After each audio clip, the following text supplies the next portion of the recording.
साथियों नमस्कार। हरियाणा ज्ञान दर्शन यूट्यूब चैनल पर मैं मुकेश कुमार आप सभी का स्वागत करता हूं। आज की वीडियो में हम पढ़ेंगे जी कार्बोहाइड्रेट्स। कार्बोहाइड्रेट्स से पेपर पॉइंट ऑफ व्यू से भी इम्पोर्टेंट हैं और आपकी लाइफ के लिए भी इम्पोर्टेंट हैं। ये होते क्या है, इंग्लिश हिंदी इनको बोला जाता है कार्बोहाइड्रेट्स।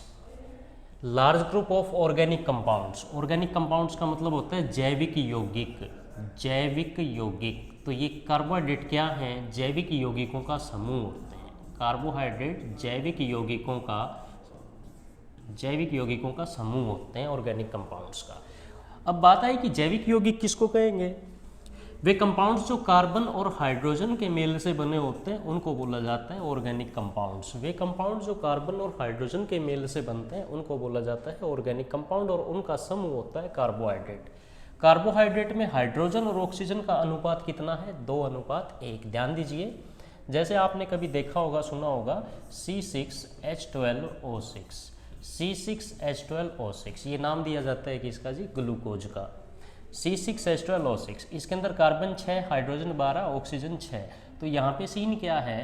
कार्बन हाइड्रोजन ऑक्सीजन का अनुपात कितना है? 1:2:1।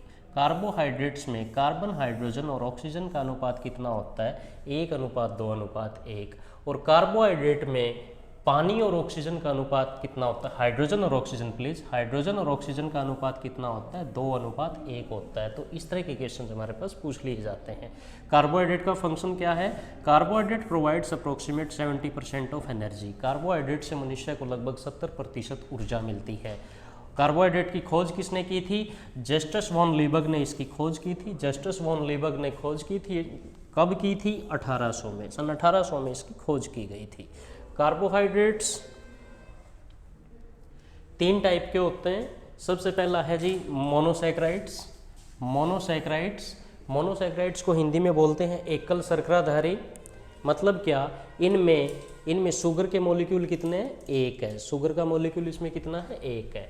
मोनोसैकराइड्स का जनरल फार्मूला क्या होता है? C6H12O6। मोनोसैकराइड्स का जनरल फार्मूला C6H12O6। मोनोसैकराइड के एग्जाम्पल कौन कौन से हैं? ग्लूकोज, गलक्टोज और फ्रक्टोज।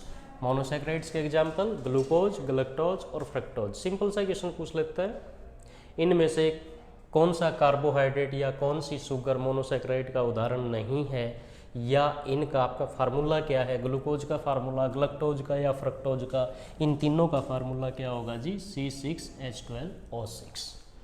ग्लूकोज हमें किससे मिलेगी? ग्लूकोज हमें स्वीट पाउडर से मिलती है, मीठे पाउडर से मिलता है, या फिर हमें मिलता है ग्रेप्स से। ग्रेप्स से मिलेगा या फिर मीठे पाउडर से मिलता है। ग्लूकोज को हम डेक्सट्रोज भी बोल देते हैं। ग्लूकोज को हम डेक्सट्रोज भी बोलते हैं। और ग्लूकोज को पीते ही इंसान को एनर्जी मिल जाती है, इसलिए ग्लूकोज को इंस्टेंट एनर्जी सोर्स के नाम से जाना जाता है। ग्लूकोज को इंस्टेंट एनर्जी सोर्स के नाम से जानते हैं। क्यों? क्योंकि ग्लूकोज पीते ही इंसान को एनर्जी मिल जाती है। ध्यान दीजिए, आपने ना प्लेयर्स देखे होंगे, खिलाड़ी क्या काम करते हैं? खेलते टाइम बोतल उठाई, खोल ली और पानी पी लिया। अक्सर उस बोतल के अंदर, उस पानी के अंदर क्या होता है जी? ग्लूकोज होता है। उस पानी को पीते ही क्या होता है जी? एनर्जी मिलती है। ग्लूकोज का पाचन आसानी से हो जाता है, इसलिए इसको क्या बोल दिया गया? Instant energy source. इंस्टेंट का मतलब होता है अचानक से, एकदम, पीते ही एनर्जी मिल जाए। ठीक है, इसको और किस नाम से जाना जाता है जी? डेक्सट्रोज के नाम से जाना जाता है। ग्लूकोज और गलक्टोज, ग्लूकोज और गलक्टोज दोनों मिलके बना देते हैं क्या? लैक्टोज। ध्यान दीजिए, मैंने आपको बताया है कि ग्लूकोज हमें किससे मिलेगा? स्वीट पाउडर से मिलेगा। और किससे मिलेगा? ग्रेप्स से मिलेगा। ठीक है, ग्लूकोज का सीन ये है। गलक्टोज नेचर में फ्री स्टेट में नहीं पाया जाता। ठीक है, गलक्टोज नेचर में फ्री स्टेट में नहीं पाया जाता, स्वतंत्र अवस्था में नहीं पाया जाता। ये किसी और कंपाउंड के साथ मिलके कोई और कंपाउंड बना देता है। ये कभी भी फ्री स्टेट के अंदर नहीं पाया जाता। गलक्टोज हमेशा किसी दूसरे कंपाउंड के साथ क्या है? मिक्सअप होता है। जैसे कि ग्लूकोज और गलक्टोज जब दोनों मिल जाएंगे तो ये क्या बना देते हैं? लैक्टोज बना देते हैं। आपने कभी सुना होगा लैक्टोज किस में पाया जाता है? दूध में। लैक्टोज को किस नाम से जाना जाता है? मिल्क शुगर के नाम से जाना जाता है। लैक्टोज किस में? दूध में पाया जाता है। किस नाम से जाना जाता है जी? मिल्क शुगर के नाम से जाना जाता है। दूध में है तो इसलिए इसको मिल्क शुगर बोल दिया। बस सिर्फ ध्यान इतना रखना है कि गलक्टोज कभी फ्री स्टेट में नहीं पाया जाता, और ग्लूकोज के साथ जब गलक्टोज मिलेगा तो बन जाएगा क्या, उससे बनेगा लैक्टोज। या ये कह लीजिए कि जब लैक्टोज का पाचन होता है तो उसकी ब्रेकडाउन किस किस में होगी। जब लैक्टोज का पाचन होता है तो लैक्टोज की ब्रेकडाउन किस किस में होती है, लैक्टोज किस किस में टूटता है, लैक्टोज ग्लूकोज और गलक्टोज में टूटता है। ग्लूकोज को अन्य किस नाम से जाना गया, डेक्सट्रोज के नाम से। ग्लूकोज हमें किससे मिलेगा, ये हमें ग्रेप्स से मिलेगा और किससे मिलेगा, स्वीट पाउडर से मिलेगा। नेक्स्ट केस है फ्रक्टोज। फ्रक्टोज फ्रूट से मिलता है, शहद से मिलता है और गन्ने से मिलता है। फ्रक्टोज किस में मिलता है, फ्रूट, शहद और गन्ने में मिलता है। फ्रूट, शहद और गन्ने से हमें क्या मिलेगा, फ्रक्टोज। ठीक है, इसलिए इस फ्रक्टोज को एक नाम दिया जाता है फ्रूट शुगर। फ्रक्टोज को फ्रूट शुगर के नाम से भी जानते हैं, फ्रक्टोज को फ्रूट शुगर के नाम से भी जाना जाता है। इसके बाद नेक्स्ट है जी डाइसैकराइड्स। डाइसैकराइड्स का मतलब होता है, इसका मतलब है द्विशर्कराधारी। मीन्स क्या है कि डाइसैकराइड्स में शुगर मॉलिक्यूल कितने होंगे, 2 होंगे। 2 मॉलिक्यूल होंगे तो इसका जनरल फार्मूला क्या है, C6H12O6 होल ट्वाइस। ध्यान दीजिए, अगर लिखा C6H12O6 तो ये फार्मूला किसका है, ये फार्मूला है मोनोसैकराइड्स का, एकल शर्कराधारी का। जब ये 2 हो जाएंगे तो ये आपका बन जाएगा जी डाइसैकराइड्स, या इसको और क्या नाम देते हैं, ओलिगोसैकराइड्स। हिंदी में क्या बोला गया था जी, द्विशर्कराधारी। इसके एग्जाम्पल क्या क्या हैं, सुक्रोज, लैक्टोज और माल्टोज।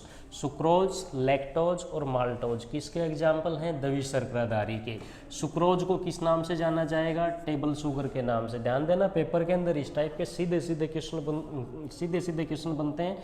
निम्नलिखित में से कौन सा कार्बोहाइड्रेट टेबल शुगर के नाम से जाना जाता है, या फिर सुक्रोज को अन्य किस नाम से जाना जाता है, या लैक्टोज को अन्य किस नाम से जाना जाता है, इस तरह के क्वेश्चन पूछ लिए जाते हैं। तो सुक्रोज को बोलते हैं टेबल शुगर, लैक्टोज को बोला जाता है जी मिल्क शुगर। सुक्रोज की जब ब्रेकडाउन होती है मनुष्य के शरीर में, जब सुक्रोज का पाचन होगा, मनुष्य के शरीर में जब सुक्रोज का पाचन होगा तो ये ग्लूकोज और फ्रक्टोज में टूटेगा। ध्यान देना, ये इस तरह के क्वेश्चन पूछे जाते हैं। सुक्रोज की जब ब्रेकडाउन होती है तो किस में टूटता है, ये ग्लूकोज और फ्रक्टोज में टूटता है। लैक्टोज किस में टूटेगा, ग्लूकोज और जो गलक्टोज में टूटेगा। माल्टोज की ब्रेकडाउन होगी तो 2 मॉलिक्यूल ग्लूकोज के निकलते हैं। माल्टोज की जब ब्रेकडाउन होती है तो 2 जो मॉलिक्यूल निकलते हैं ग्लूकोज के। बेसिकली माल्टोन किस में पाया जाता है, चकुंदर में पाया जाता है। माल्टोज चकुंदर में पाया जाता है। और जब हम स्टार्च खाते हैं, स्टार्च मीन्स क्या, स्टार्च हमें किससे मिलता है, चावल से, आलू से, या ये कह लीजिए अनाज से। आपको ध्यान होगा, जब चावल को बॉयल कर देते हैं तो चावल को बॉयल करने के बाद इसका पानी निकाल दिया जाता है। उस पानी के अंदर एक वाइट लेयर, जिसको आप बोल देते हैं पोलिस, वो एक्चुअल में क्या होती है, वो एक्चुअल में स्टार्च होती है।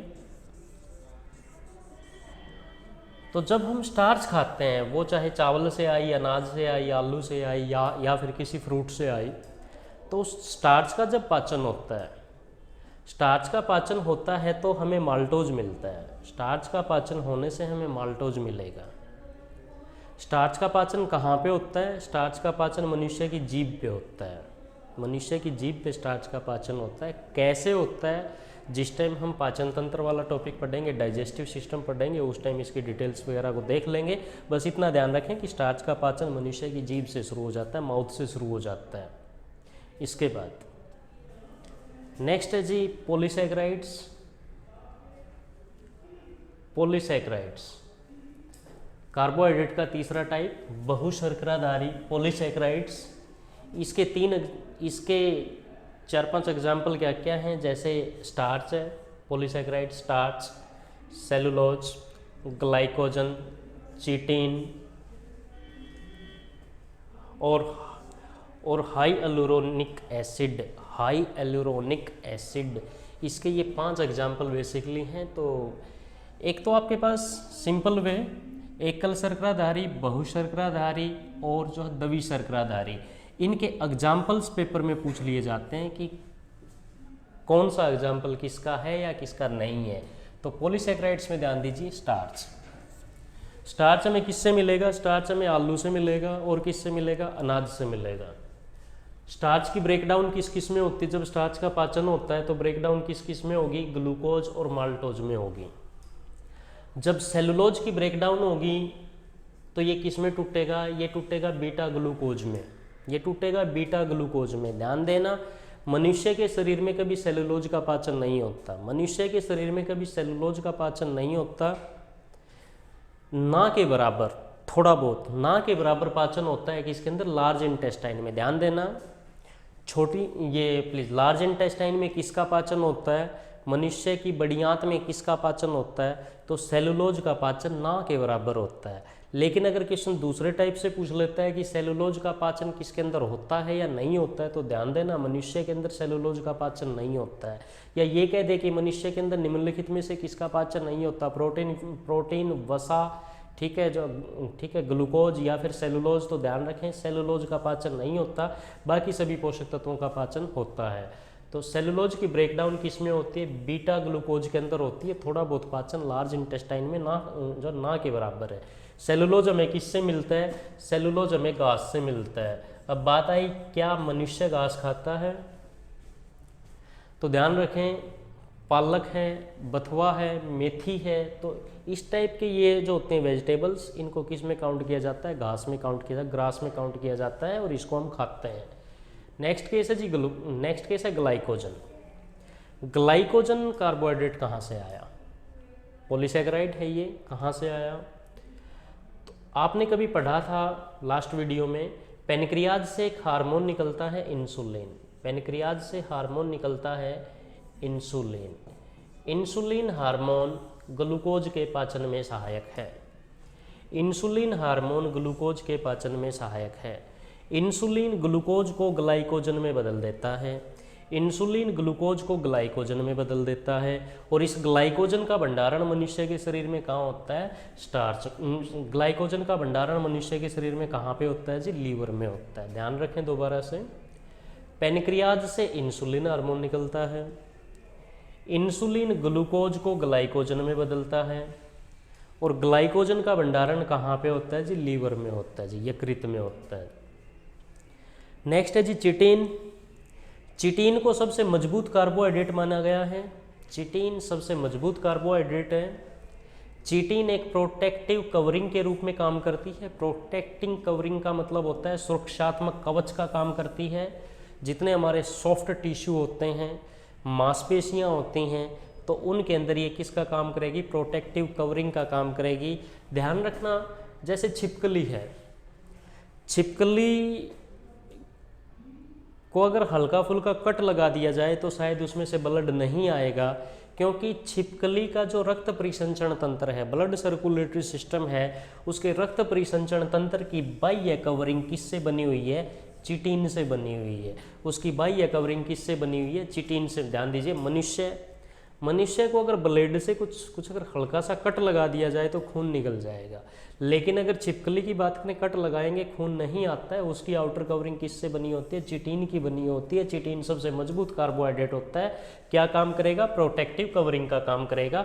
नेक्स्ट है जी हाई एल्यूरोनिक एसिड। नेक्स्ट है हाई एल्यूरोनिक एसिड। तो ये हाई एल्यूरोनिक एसिड नाम में एसिड है, ध्यान रखना। हाई एल्यूरोनिक एसिड क्या है? ये एक प्रकार का कार्बोहाइड्रेट है। हाई एल्यूरोनिक एसिड एक प्रकार का कार्बोहाइड्रेट होता है। ये कार्बोहाइड्रेट क्या कहाँ पे पाया जाता है? ये कार्बोहाइड्रेट आंसुओं में पाया जाता है। इंसान के जो आंसू निकलते हैं, उन आंसुओं के अंदर हाई एल्यूरोनिक एसिड पाया जाता है। हाई एल्यूरोनिक एसिड क्या काम आएगा? ये त्वचा के निखार के काम आता है। ये एक आर्टिफिशियल सब्सटेंस भी है, और इसका यूज जो है सौंदर्य प्रसाधनों में किया जाता है। इसका यूज सौंदर्य प्रसाधन कॉस्मेटिक्स के सामान में किया जाता है। त्वचा के निखार में ये काम आता है, ठीक है। रिंकल्स वगैरह को नहीं दिखने देता है, ये त्वचा के ऊपर लाइनिंग वगैरह नहीं बनने देता है, ठीक है। हाई एल्यूरोनिक एसिड, ध्यान रखें ये मेन चीज़ है, क्योंकि नाम में एसिड है लेकिन ये है क्या चीज़? ये आपके पास कार्बोहाइड्रेट होता है। इसके बाद दोबारा से ध्यान दीजिए, कार्बोहाइड्रेट की जो हमने बात की थी, कार्बोहाइड्रेट की हमने जो बात की थी, कार्बोहाइड्रेट का जर्नल फार्मूला देखा जाता है C6H12O6। कार्बन, हाइड्रोजन, ऑक्सीजन, इनका अनुपात 1:2:1 है। सभी कार्बोहाइड्रेट्स में यही होता है जी। या तो किसी का फार्मूला C6H12O6 है, या फिर C6H12O6 होल ट्वाइस है, या फिर होल पावर n है। पॉलीसेक्राइड्स के फार्मूले में क्या होगा, C6H12O6 होल पावर n हो जाता है। तो इन सभी कार्बोहाइड्रेट में कार्बन की संख्या या तो 6 है या फिर 6 का मल्टीपल होती है, इसलिए इसको एक नाम दे दिया जाता है। 6 के लिए एक वर्ड यूज करते हैं हेक्सा। तो ये आपके पास किस टाइप के कार्बोहाइड्रेट है जी, हेक्सोज टाइप के। ध्यान रखना, कार्बोहाइड्रेट किस टाइप के होते हैं, हेक्सोज टाइप के होते हैं। इनमें कार्बन की संख्या कितनी होती है, कार्बन की संख्या 6 या 6 का जो मल्टीपल होती है। अब और क्या क्या क्वेश्चन बनता है जी, यहाँ पे पूछा गया कि राइबोज को एक्सेप्शनल कार्बोहाइड्रेट के नाम से जाना जाता है, क्यों? राइबोज को एक्सेप्शनल कार्बोहाइड्रेट के नाम से जाना जाता है, क्यों? राइबोज एक प्रकार की शुगर है जो हमारे आरएनए में पाई जाती है। ये आरएनए डीएनए क्या होते हैं, इसको हम आगे चल के देख लेंगे, टॉपिक के अंदर पढ़ लेंगे। राइबोज आरएनए के अंदर पाई जाने वाली शुगर है। राइबोज में कार्बन की संख्या 5 होती है। राइबोज का फार्मूला होता है C5H10O5, C5H10O5। ध्यान रखना, राइबोज का फार्मूला क्या है, C5H10O5। तो राइबोज एक्सेप्शनल कार्बोहाइड्रेट क्यों है, क्योंकि इसमें कार्बन की संख्या 5 है, बाकी सब में कितनी होती है, 6 होती है।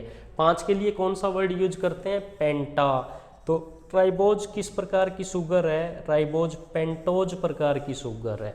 राइबोज किस प्रकार की शुगर है जी, पेंटोज प्रकार की शुगर है। राइबोज का फार्मूला क्या है, C5H10O5। राइबोज किस में पाया जाता है, राइबोज आरएनए में पाया जाता है। एक कार्बोहाइड्रेट और भी पढ़ते हैं हम, डीऑक्सीराइबोज। डीऑक्सीराइबोज किस में पाई जाती है, डीऑक्सीराइबोज डीएनए में पाई जाती है। डीएनए में पाए जाने वाली शुगर का नाम क्या है, डीऑक्सीराइबोज। डीऑक्सीराइबोज का फार्मूला क्या होता है, इसका फार्मूला है C5H10O4। डीऑक्सीराइबोज का फार्मूला क्या है, C5H10O4। इसको भी एक्सेप्शनल कार्बोहाइड्रेट के नाम से जाना जाता है। अपवाद होती हैं ये भी, क्यों है अपवाद, क्योंकि इसमें कार्बन, हाइड्रोजन, ऑक्सीजन का अनुपात 1:2:1 नहीं बनता। मैक्सिमम बाकी सभी के अंदर क्या है अनुपात, 1:2:1 होता है, लेकिन डीऑक्सीराइबोज के अंदर इसका अनुपात 1:1 नहीं बन पाता है। C5H10O4 इसका फार्मूला है, ठीक है। तो ये 1:1 नहीं बन पाता है, इसलिए इसको अपवाद बोला जाता है, एक्सेप्शनल कार्बोहाइड्रेट बोला जाता है। इसी तरह की और वीडियोज़ के लिए आप हरियाणा ज्ञान दर्शन यूट्यूब चैनल को सब्सक्राइब करें और इस वीडियो को लाइक करें, शेयर करें। थैंक्स।